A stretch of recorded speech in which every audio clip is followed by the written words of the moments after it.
सभी को महाशिवरात्रि के पावन पर्व पर दिल से बधाइयाँ हैं। शिवरात्रि के ये महापरिवर्तक समय कह सकते हैं इसको। इस महापरिवर्तन के समय पर हम परमात्मा के बारे में भी जानेंगे और वो इस धरा पर जब आते हैं तो वो क्या करते हैं, हमारे लिए उसने कौन सा यज्ञ रचा है, हम इसमें कैसे अपना योगदान दे सकते हैं, इसके बारे में हम थोड़ा सा आज आपके साथ शेयर करेंगे। आप सोच रहे होंगे हम तो शिवरात्रि मनाने आए हैं और यहाँ पे गीता के बारे में क्यों बोला जा रहा है। तो यज्ञ की बात सुनते ही हमें गीता का जो वो कर्म योग याद आता है, जहाँ परमात्मा ने कर्म योग के द्वारा ज्ञान यज्ञ कैसे रचा है उसके बारे में हम सुनेंगे।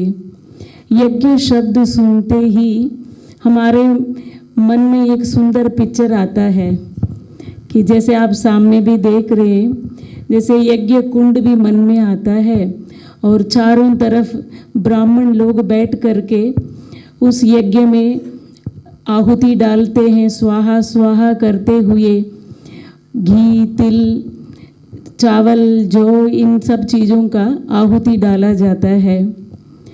तो ये रुद्र यज्ञ तो इसी के ही, इसके बारे में हमने देखा, सुना, सब कुछ किया।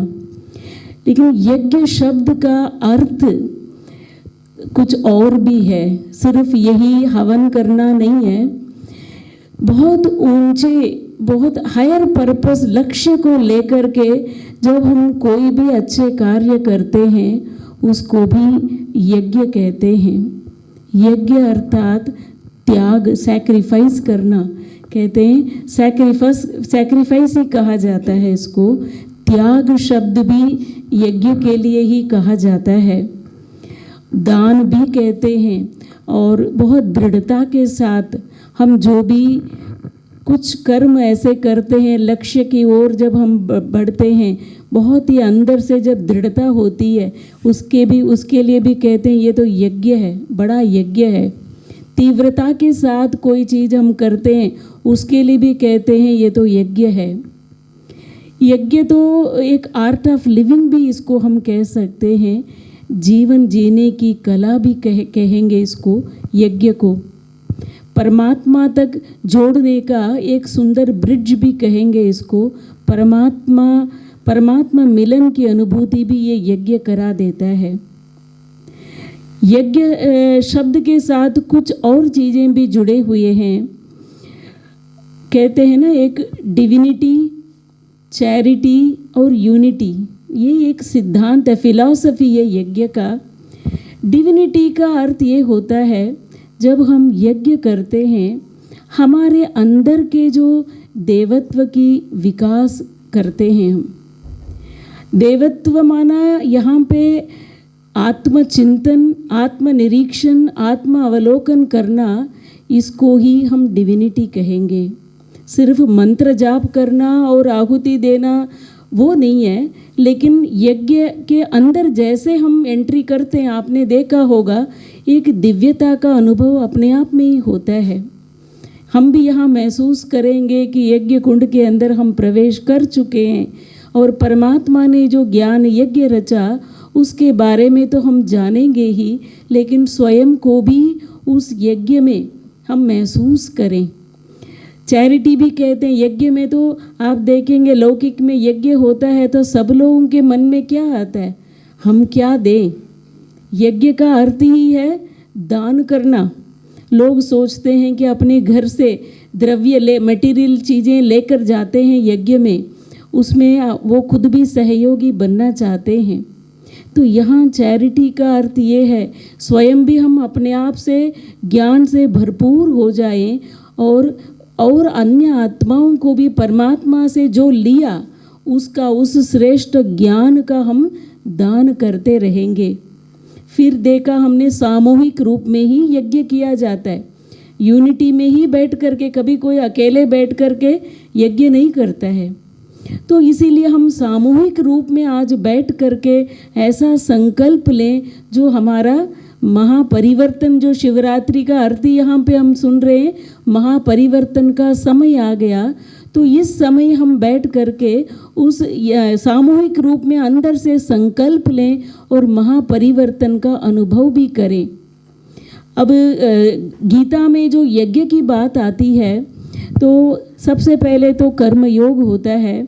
कर्म योग के द्वारा कैसे अपने जीवन को हम श्रेष्ठ बना लें, हर कर्म को श्रेष्ठ हम कैसे करें।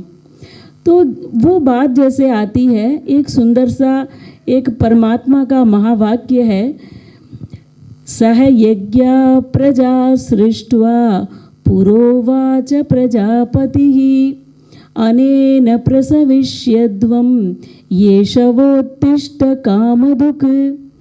तो ये गीता का श्लोक ये कहता है कि परमात्मा स्वयं इस धरती पर जब आते हैं तो सबसे पहले वो यज्ञ रचते हैं। यज्ञ में ब्रह्मा की स्थापना करते हैं, ब्रह्मा के द्वारा ब्राह्मणों की रचना करते हैं। यज्ञ के साथ प्रजापति की रचना, स्थापना और ये रचना का कार्य साथ साथ चल रहा है भगवान का। तो क्या रचा भगवान ने, किसने रचा, कैसे रचा। देखो ये जो यज्ञ है, फिर ये भी है कि ये जो यज्ञ है मन इच्छित फल देने वाला कामधेनु है।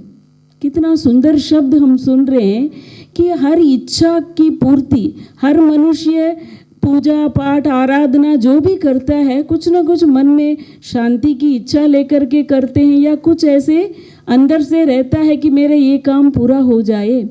हर इच्छा की पूर्ति करने के लिए ये भगवान ने यज्ञ रचा, इसलिए ये यज्ञ कामधेनु बन जाता है।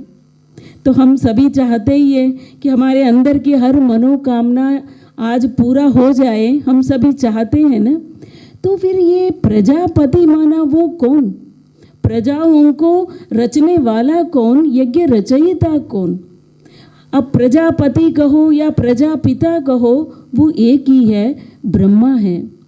प्रजाओं को रचने वाला वो ब्रह्मा कहीं ऊपर नहीं है। भगवान ने जब यज्ञ रचा तो सबसे पहले प्रजापिता की रचना की। तो रचना करने वाला कौन है, क्योंकि कृष्ण को यज्ञ रचते हुए तो कहीं नहीं दिखाया, तो जरूर यज्ञ रचने वाला जरूर कोई और होंगे ना। तो पूरी गीता में परमात्मा ने अपने स्वयं अपना परिचय दिया है कि मैं कौन हूँ।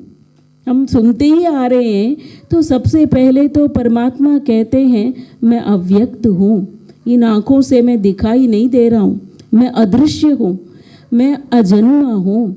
मनुष्य आत्माओं की तरह गर्भ से मेरा जन्म नहीं, मैं जन्म नहीं लेता हूँ, मैं अकाय हूँ। महसूस करते जाइए इसको, मेरा अपना कोई शरीर नहीं है, मैं अणु से भी सूक्ष्म, सूक्ष्माति सूक्ष्म मेरा रूप है। तो ज्योतिर्बिंदु है, ज्योतिषाम अपि तत् ज्योति, ये तो हम सुनते ही आए हैं। तो ज्योतियों का भी मैं ज्योति हूँ, माना ये जो 5 तत्व की ज्योति से भी मैं परे छठा तत्व की ज्योति हूँ, सूक्ष्म बिंदु हूँ, मैं अशरीरी हूँ। मैं हमारा और आपका जैसा भगवान का योनि से न जन्म होता है न कर्म बंधन होता है। तो इसीलिए उसको कहते हैं वो कल्याणकारी, मंगलकारी, वो सुहृद, सबका कल्याण करने वाला, उसका नाम शिव है। तो रुद्र भी कहते हैं उसको। तो वो उस रुद्र परमात्मा कब इस सृष्टि पर आते हैं, ये तो हम सुनते ही आए हैं। जब जब इस सृष्टि पर धर्म की ग्लानि होती है, ये जो अभी समय चल रहा है, कलयुग की अंतिम चरण में हम खड़े हैं। ये जो समय है सचमुच धर्म ग्लानि की ही वो समय है, जो शास्त्रों में भी कहा है कि ऐसे ऐसे समय आएगा जो कन्या अपनी वर मांगेगी और दूध बोतलों में आएगा, अनाज पुड़ियाओं में दे। इस तरह से बहुत सारी बातें शास्त्रों में जो कही है, कलयुग का जो अंत समय, ये वही समय चल रहा है। तो इस समय स्वयं परमात्मा इस धरा पर आते हैं, जिसके लिए हम कहते हैं ना, यदा यदा ही धर्मस्य। कितनी बार हमने ये सुना होगा, लेकिन हम क्या समझते हैं, परमात्मा ये सिर्फ अर्जुन के लिए ये बात कहते हैं। नहीं, ये समय आ चुका है, उसने जो वायदा किया, अपनी वायदा निभाने के लिए परमात्मा इस धरा पर आ चुका है। आने वाला नहीं है, आया था नहीं है, अभी वो आया हुआ है। तो वो परमात्मा इस धरा पर अवतरित कैसे होते, वो निराकार ज्योतिर्बिंदु यज्ञ कैसे रचेंगे? इसीलिए कहा अव्यक्तम व्यक्तिमापन्नम, मैं अव्यक्त हूँ, व्यक्ति का आधार लेता हूँ, माना पर काया प्रवेश करके ही परमात्मा ज्ञान देते हैं, क्योंकि उसका अपना शरीर तो है ही नहीं। लेकिन वो कहते हैं अवजानन्ति मां मूढ़ाः, बहुत कम आत्माएं ही मुझे पहचानते हैं, मूढ़मति मुझे नहीं पहचानते। इसलिए हमें परमात्मा ज्ञान रूपी तीसरा नेत्र देते हैं, जिसके थ्रू हम आए हुए उस परमात्मा को अभी पहचाने। इसीलिए कहते हैं परमात्मा का जो अवतरण का ये समय है, तो परमात्मा इस धरती पर आकर के क्या करते हैं? कहते हैं ना, ज्ञान से ऊंची चीज इस दुनिया में है ही नहीं, उससे भी कोई ऊंची पवित्र वस्तु इस दुनिया में है नहीं। ज्ञान की जरूरत तो आज हर मनुष्य को है, दुनिया का ज्ञान है, टेक्नोलॉजी का ज्ञान, हर चीज का ज्ञान है, लेकिन स्वयं का ज्ञान नहीं है, उस रचयिता का ज्ञान नहीं है। वो ज्ञान मिलते ही मन को शांति ऑटोमेटिक मिल जाएगा, लेकिन हम खोज रहे हैं अभी भी शांति को। तो इसीलिए कहा दो बातें, ज्ञान से ऊंची चीज कोई है ही नहीं, लेकिन ज्ञान है, लेकिन वो ज्ञान श्रेष्ठ कर्म में तब आएगा जब हम ईश्वर अर्थ कर्म करेंगे। जैसे अकबर था, अकबर के सभा में तानसेन था, हम सभी जानते ही हैं, वो बहुत सुंदर गायक था, वो अकबर के लिए सदा ही गाता था। एक दिन अकबर भी कहते थे, तानसेन आप इतना अच्छा गाना कैसे सीखा? तो वो तानसेन कहते हैं, मेरा जो गुरु है हरिदास जी है, उनसे मैंने सीखा, तो वो तो मेरे से बहुत अच्छा गाते हैं, आप वो सुनेंगे तो बहुत आश्चर्यचकित हो जाएंगे। तो अकबर कहते हैं मुझे तो उनसे पहले मिलवाओ। तो ये दोनों जाते हैं वो हरिदास जी से मिलने के लिए। तो सबसे पहले तानसेन अंदर जाते हैं, बाहर खड़े रहते हैं अकबर। तो वो तानसेन वो हरिदास जी के पास जाके कहते हैं हमारा राजा आए हुए हैं आपसे मिलने के लिए। फिर वो कहते हैं ठीक है आप पहले गाओ। वो गाते हैं, लेकिन थोड़ा बेसुर गाते हैं अंदर बैठ करके। तो सुनते सुनते थोड़ी देर चुप रहे हरिदास जी, फिर वो कहने लगे अब आप रुक जाओ, मैं गाता हूँ। और ऐसा सुंदर गाया उन्होंने, स्वयं को भी भूल गए, परमात्मा के प्रति हृदय में प्रेम जागृत हुआ। सुनने वाले को, सामने खड़े बाहर खड़े थे राजा, उनको भी हुआ कि ये इतना सुंदर कोई कैसे गा सकता है। वो अंदर जाते हैं और पूछते हैं आप ऐसे कैसे गा लेते हो, और आप तो मेरे साथ डेली हो, मेरे राज्य में मेरे सामने दरबार में गाते हो, लेकिन ऐसा सुर तो नहीं आपका। तो वो क्या जवाब देते हैं, एक ही शब्द में कहते हैं मैं आपको खुश करने के लिए गाता हूँ, वो ईश्वर को खुश करने के लिए गाते हैं। इसलिए उनके अंदर से जो ज्ञान तो दोनों में है, कैसे गाना है पूरा उसका ज्ञान है, लेकिन ईश्वर के प्रति वो जब गाता है तो उसका सुर कैसे निकलता है। तो राजा सुनते सुनते इसके ऊपर सोचने लगे। तो ये बात मैं इसलिए कह रही हूँ कि हम ज्ञान अभी सुनेंगे भी, ज्ञान की प्राप्ति होने के बाद भी अगर मेरा कर्म ईश्वर अर्थ समझ करके हम नहीं करेंगे, तो उस कर्म में वो जो सुंदरता, वो जो मेरे अंदर परिवर्तन आना चाहिए, वो नहीं आ सकता है। इसीलिए भगवान आकर के जो ये ज्ञान यज्ञ रचते हैं, वो किसके लिए रचा? परिवर्तन के लिए। तो आत्मा परिवर्तन और मन बुद्धि को परमात्मा के साथ जोड़ने के लिए ही ये यज्ञ रचा है परमात्मा ने। तो अब दुनिया में भी तो यज्ञ रचते हैं, हम सभी जानते हैं। बहुत सुंदर यज्ञ कुंड होता है। और सेठ आकर के कोई ऐसे परिस्थिति आती है दुनिया में, बहुत धनवान होता है कोई सेठ, तो कहते हैं अब यज्ञ रचते हैं, अब बारिश ही नहीं हो रहा है, विश्व में शांति चाहिए। बहुत सारे ऐसे कुछ ऐसे प्राकृतिक आपदाएं आ गई, उससे मुक्त होने के लिए यज्ञ रचते हैं। चारों तरफ वेद शास्त्र किताबें भी रखा जाता है। सबसे पहले वो ब्राह्मणों को बिठाते हैं संभालने के लिए, सारे सामग्री भी दे देते हैं। और यहाँ किसने यज्ञ रचा? साधारण मनुष्य ने यज्ञ नहीं रचा, स्वयं परमात्मा आकर के ऐसा यज्ञ रचते हैं। पूरे कल्प में एक ही बार ये यज्ञ होता है, वो यज्ञ तो बार बार होगा। चलो ये मुसीबत टल गई तो दूसरा आ गया, फिर यज्ञ रचो। लेकिन परमात्मा अभी जो आकर के यज्ञ रच रहे हैं, कल्प में एक ही बार यज्ञ रचते हैं, जिससे इस सृष्टि में परिवर्तन का समय आया तो है ही, लेकिन सबके अंदर जीवन में खुशी सुख शांति इससे भरपूर हो जाएंगे। यही तो चाहते हैं ना हम। तो वो महापरिवर्तन के समय पर हम आकर के पहुंच गए। तो अब भगवान जब इस यज्ञ को रचते हैं, एक चीज और है, उसमें हर चीज स्थूल चीजों से यज्ञ रचा जाता है, लेकिन यहाँ हम सूक्ष्म ज्ञान यज्ञ है, तो ये सूक्ष्म आहुति डालने वाली यज्ञ नहीं है, लेकिन संकल्पों से हम ये यज्ञ उसमें आहुति भी डालेंगे, संकल्प भी हम लेते हैं। तो ये जो यज्ञ है, ये किस लिए क्या मिलता है इस यज्ञ से, ये भी हम समझेंगे। कि सबसे पहले कहते हैं ये जो यज्ञ परमात्मा रचते हैं, तो इसमें सबसे पहले जो प्राप्ति है, कहते हैं ना मुक्तेश्वर परमात्मा आते हैं तो आत्माओं को बंधन से मुक्त करते हैं। तो इसके लिए भगवान क्या कहते हैं, यज्ञार्थात् कर्मणोऽन्यत्र लोकोऽयं कर्म बंधनः तदर्थं कर्म कौन्तेय मुक्त संग समाचर। हमें अर्जुन बनकर के हम भी सुनेंगे इसको। कहते हैं हे अर्जुन, आप कर्म ऐसे करो जो यज्ञ के लिए ही आपका हर सोच हो, हर कर्म हो। हम घर में रहते हुए भी हम कर्म किसके लिए करें? परमात्मा के लिए, यज्ञ के लिए ही मेरा कर्म है। अब ये लोकोऽयं कर्म बंधनः, अब ये जो कर्म है हमें कर्म बंधन से मुक्त कराएगा।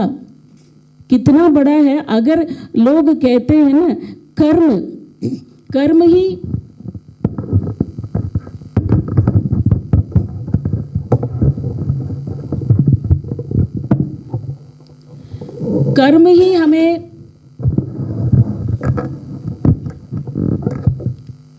कर्म ही हमें बंधन में बांधता है, तो वही कर्म हमें बंधन से भी मुक्त कर सकता है।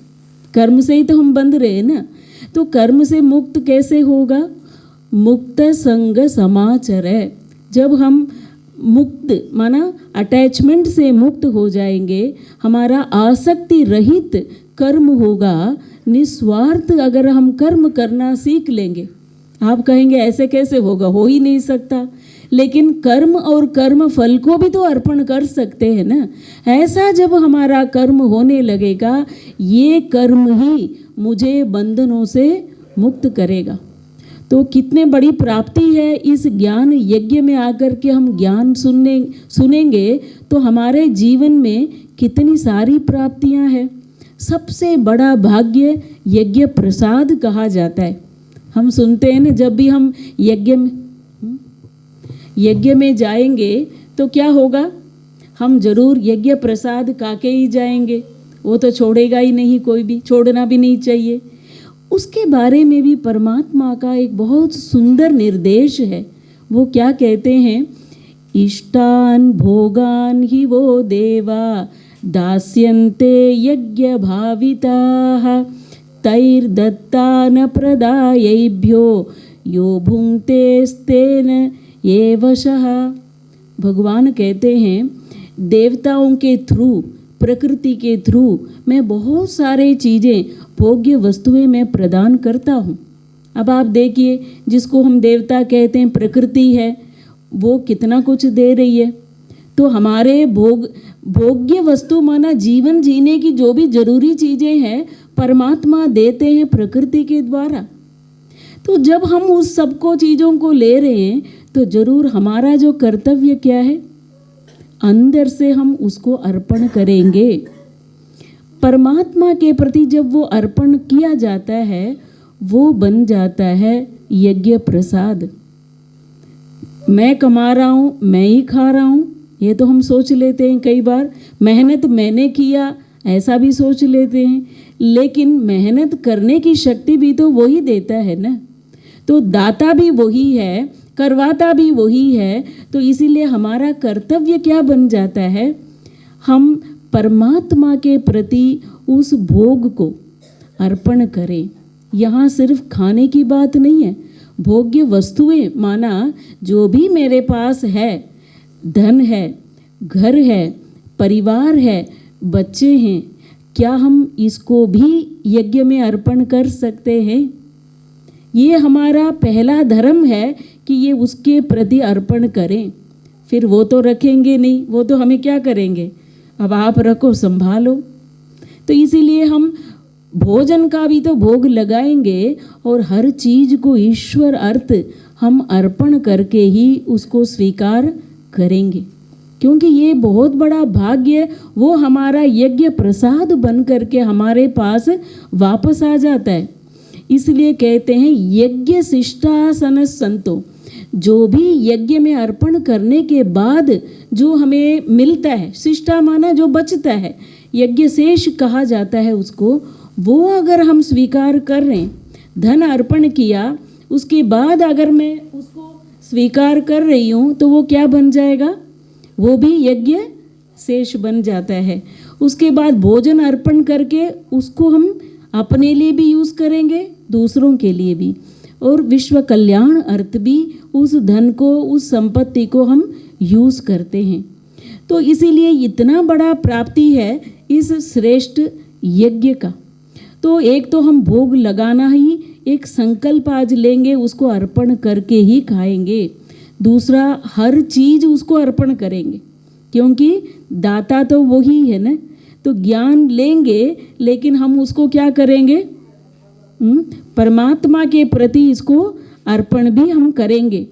तो फिर क्या है, बहुत सारे यज्ञ गीता में कहा है, वेद भी बहुत सारी बातों के प्रति कुछ डायरेक्शन देता है, क्योंकि लोगों के मन में होता है कुछ चीज़ों के हम प्राप्ति करें। सकाम यज्ञ भी इसको कहते हैं, मुझे ये चाहिए, पुत्र कामेष्टि याग करो, और इस तरह से ये चाहिए तो ये करो, ये करो। कुछ बातें ऐसी है, द्रव्य यज्ञ की तरफ भी भगवान डायरेक्शन देते हैं कि कुछ जो भी द्रव्य आपको मिला है उसको अर्पण करो, ये हो गया द्रव्य यज्ञ। फिर कहते हैं बहुत सुंदर बातें, श्रोत्रादीन इंद्रियाणि, माना देखो भगवान आकर के सब कुछ शुद्धिकरण करते हैं। यज्ञ माना ही शुद्धिकरण का, पर्यावरण का शुद्धिकरण भी होता है और मन का शुद्धिकरण भी होता है। ये एक प्रोसेस है। इसीलिए भगवान कहते हैं एक तो इंद्रियों को भी अर्पण करो। कभी कभार हमारी इंद्रियां ही तो हमें इतना नचा देता है, मन तो करता ही है, लेकिन आँख, कान, नाक, मुंह क्या करता है, वो हमारी बात नहीं मानता है।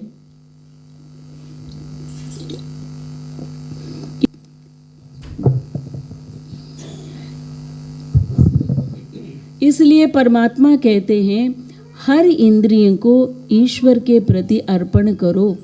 ये तो मन का संकल्प है ना। अर्पण करने का मतलब क्या है, हे परमात्मा, आपने जो मुझे ये शरीर दिया है उसका एक एक इंद्रियां, आँख, कान, नाक, मुंह, ये सब है, ये तेरे प्रति अर्पण।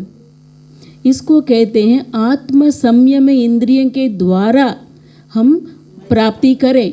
आत्म संयम माना एक तो मन बुद्धि का भी हमारा संयम हो, साथ साथ यहाँ परमात्मा कहते हैं हर इंद्रिय का सबसे पहले इंद्रियों के प्रति हमारा कंट्रोल हो, उसके बाद इंद्रियों के द्वारा जो हम कर्म करते हैं उस पर तो ऑटोमेटिक हमारा कंट्रोल होगा। अब कंट्रोल का मतलब क्या है? हम तो अर्पण करें, ये उसने दिया है ना, उसको मैंने गलत तरीके से हम यूज़ नहीं कर सकते हैं। तो ये इंद्रियों के द्वारा करने वाला यज्ञ है। ये भी कहते हैं ना, श्वासों श्वास याद करो। अब श्वास को कैसे अर्पण करेंगे? अब वो जैसे वे लोग जो यज्ञ जाप करते हैं ना, वो कहते हैं आप एक बार श्वास अंदर लो, फिर 4 बार नाम लो, फिर होल्ड करो, फिर 4 बार भगवान का नाम लो, फिर इसको एक्सेल करो, फिर 4 बार नाम लो। वो भी तो यही कहता है ना कि कुछ भी आप अंदर भी कर रही हो, ऑटोमेटिक बुद्धि परमात्मा के प्रति लगे। तो इसीलिए ये जो श्वासों श्वास का अर्थ है, मेरा हर समय परमात्मा के रचे हुए अपने आप को मैं इस यज्ञ के अंदर समझूं, हर कर्म उसके लिए करूं, तो ऑटोमेटिक मेरा श्वास भी क्या हो जाएगा? सफल हो ही जाएगा। तो इस तरह से फिर कहते हैं नियताहारः, मेरा जो आहार है उस पर भी मेरा पूरा कंट्रोल हो। आहार के प्रति कंट्रोल माना मेरा जिह्वा मेरी बात माने, है ना। कई बार होता है ना, ये 2.5 इंच के जीभ के सिर्फ टेस्ट के लिए हम कुछ चीज़ खाते हैं, यहाँ से नीचे उतरने के बाद तो सब बराबर है ना। लेकिन कई बार क्या होता है, वहाँ पर ही हमारा अंदर से युद्ध चलता है, मुझे ये नहीं चाहिए, यही चाहिए। तो नियताहारः, आहार पर कंट्रोल के साथ साथ सात्विक भोजन, ये भी एक यज्ञ है। तो परमात्मा ने बहुत सारी बातें बताया, तो अर्जुन पूछता है कि कौन सा यज्ञ श्रेष्ठ है, मुझे क्या करना चाहिए? तब भगवान कहते हैं तो सर्वश्रेष्ठ जो यज्ञ है ज्ञान यज्ञ है, क्योंकि उस यज्ञ में ये सारे यज्ञ समाप्त हो जाते हैं। तो उसके लिए भगवान एक सुंदर शब्द कहते हैं, वो कहते हैं श्रेयान द्रव्यमया यज्ञान ज्ञान यज्ञ परम तप सर्वं कर्माखिलं पार्थ सर्वं कर्माखिलं पार्थ यज्ञे परिसमाप्यते। सारे जो कर्म है इस यज्ञ में समाप्त हो जाते हैं। तो अर्थात जो भी मैंने पहले किया वो कर्म भी परमात्मा के प्रति मैं अर्पण करूं। अब जो मैं कर रही हूँ वो कर्म के साथ जुड़ा हुआ सब कुछ वो भी मैं अर्पण करूं, और मेरा पास्ट भी अर्पण हो गया, वर्तमान कर्म भी परमात्मा के प्रति अर्पण हो जाता है। ये यज्ञ जो है परमात्मा के दिए हुए ज्ञान अनुसार जब मेरा कर्म हो जाता है, तब ये यज्ञ ज्ञान यज्ञ बन जाता है। तो हर घड़ी हम घर में हैं या बाहर है, कुछ भी है, हम कहाँ किसके अंदर है? परमात्मा के रचे हुए इस श्रेष्ठ ज्ञान यज्ञ के अंदर ही है। एक जगह पे परमात्मा कहते हैं मैं भी यज्ञ हूँ, अहम क्रतुरहम यज्ञः, कराने वाला भी मैं ही हूँ और मैं भी स्वयं यज्ञ हूँ। ब्रह्माग्नि भी मैं ही हूँ, जिसके थ्रू आप यज्ञ कर रहे हैं वो भी मैं ही हूँ और कराने वाला भी मैं हूँ। अर्थात सब कुछ उसका दिया हुआ है। हम अपने अंदर से मैंपन को समाप्त करते जाएं, क्योंकि यज्ञ में अनेक विघ्न हमने सुने हैं। कहते हैं ना, जब विश्वामित्र ने यज्ञ रचा तो असुरों ने क्या कर दिया? गोबर डाला, मांस डाला, रक्त, ये सब डाल के उस यज्ञ को ख़त्म करने की कोशिश किया, क्योंकि वो यज्ञ अगर पूरा हो जाता है तो असुरों का राज्य तो समाप्त हो जाना है। तो ऐसे ही जब परमात्मा इतना बड़ा यज्ञ रच रहे हैं विश्व परिवर्तन का, स्वर्णिम संसार लाने के लिए जो यज्ञ रचा, इसके अंदर जो भी आते हैं वो एक संकल्प तो जरूर लेते हैं कि मुझे मानव से देव बनना है, लेकिन विघ्न भी आते हैं। इसमें सबसे पहला विघ्न जो हमारे अंदर आता है, अहंकार विमूढ़ आत्मा। मनुष्य आत्माएं क्या समझ लेते हैं? मैं ही सब कुछ कर रहा हूँ।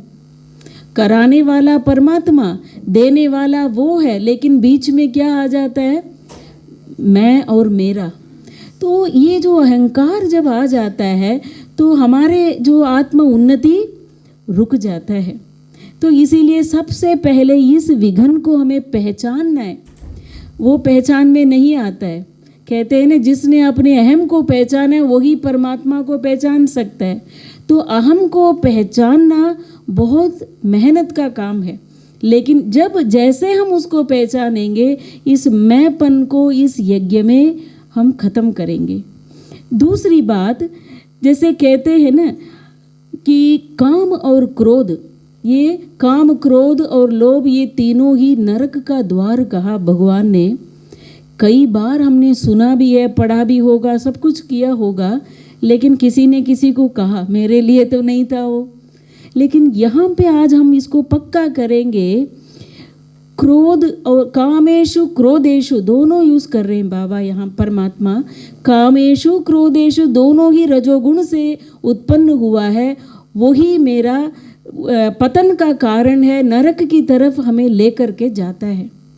तो इसीलिए जब हम ज्ञान की प्राप्ति करेगी आत्मा, शांति का अनुभव तो करेंगे ही। जितना हम शांति का अनुभव करते जाएंगे, क्रोध का अग्नि क्या होगा?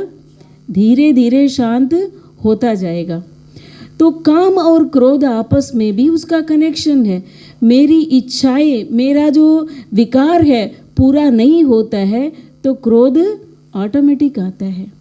तो इसीलिए इन दोनों को, ये भी मेरा परमात्मा ने इतना ऊंचा पवित्र यज्ञ रचा है, इस पवित्र यज्ञ में सबसे बड़ा विघन अहंकार भी आता है, तो दूसरा काम और क्रोध बड़ा विघन का रूप ले लेता है।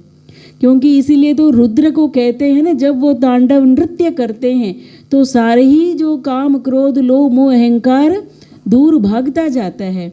तो इसीलिए भगवान जब ये यज्ञ रच रहे हैं, हम इस यज्ञ में आ गए हैं, तो हम इस यज्ञ, इस विघन को धीरे धीरे दूर करते जाएंगे।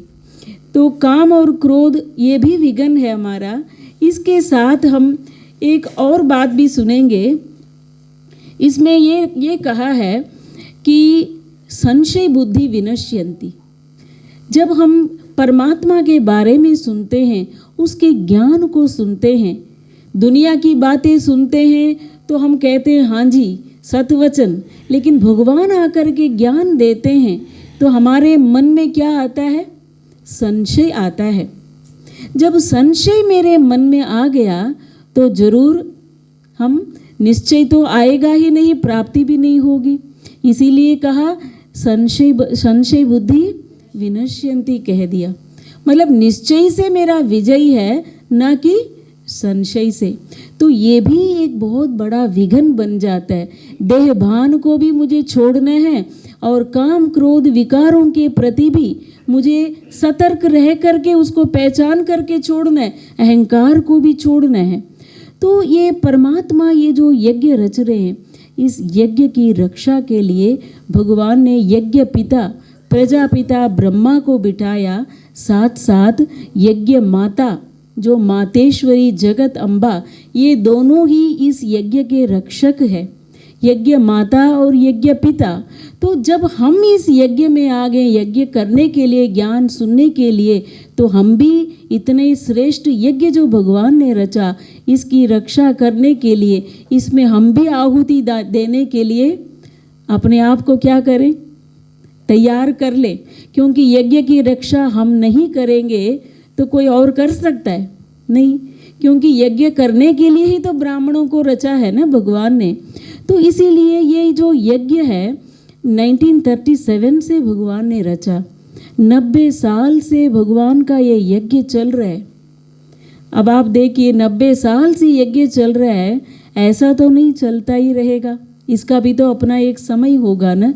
अब ये यज्ञ समाप्ति की ओर जा रहा है और ऐसा समय आ रहा है, परिवर्तन तो शुरू हो चुका है, लेकिन उस परिवर्तन से पहले मैं अपने आप को परिवर्तन कर लूं। तो इसीलिए ये जो महायज्ञ भगवान ने रचा है, इसमें 90 साल से जो चल रहा है यज्ञ, अब खत्म होने से पहले मुझे इस परमात्मा की यज्ञ से प्राप्ति भी करनी है। और कुछ यज्ञ में लास्ट में जब समाप्त होता है तो क्या करते हैं लोग? पूर्णाहुति भी करते हैं। पूर्णाहुति, आहुति तो डालते ही हैं और पूर्णाहुति भी डाला जाता है। तो क्या हम भी इस यज्ञ में पूर्णाहुति डालने के लिए तैयार है? डालें? तो कुछ संकल्प हम मन में ले लेते हैं, तो जरूर अपने संकल्प को ही, क्योंकि ये यज्ञ सूक्ष्म है, इसकी आहुति हम संकल्पों के द्वारा ही करेंगे। तो हम करें सभी मिल करके। हम खड़े हो सकते हैं।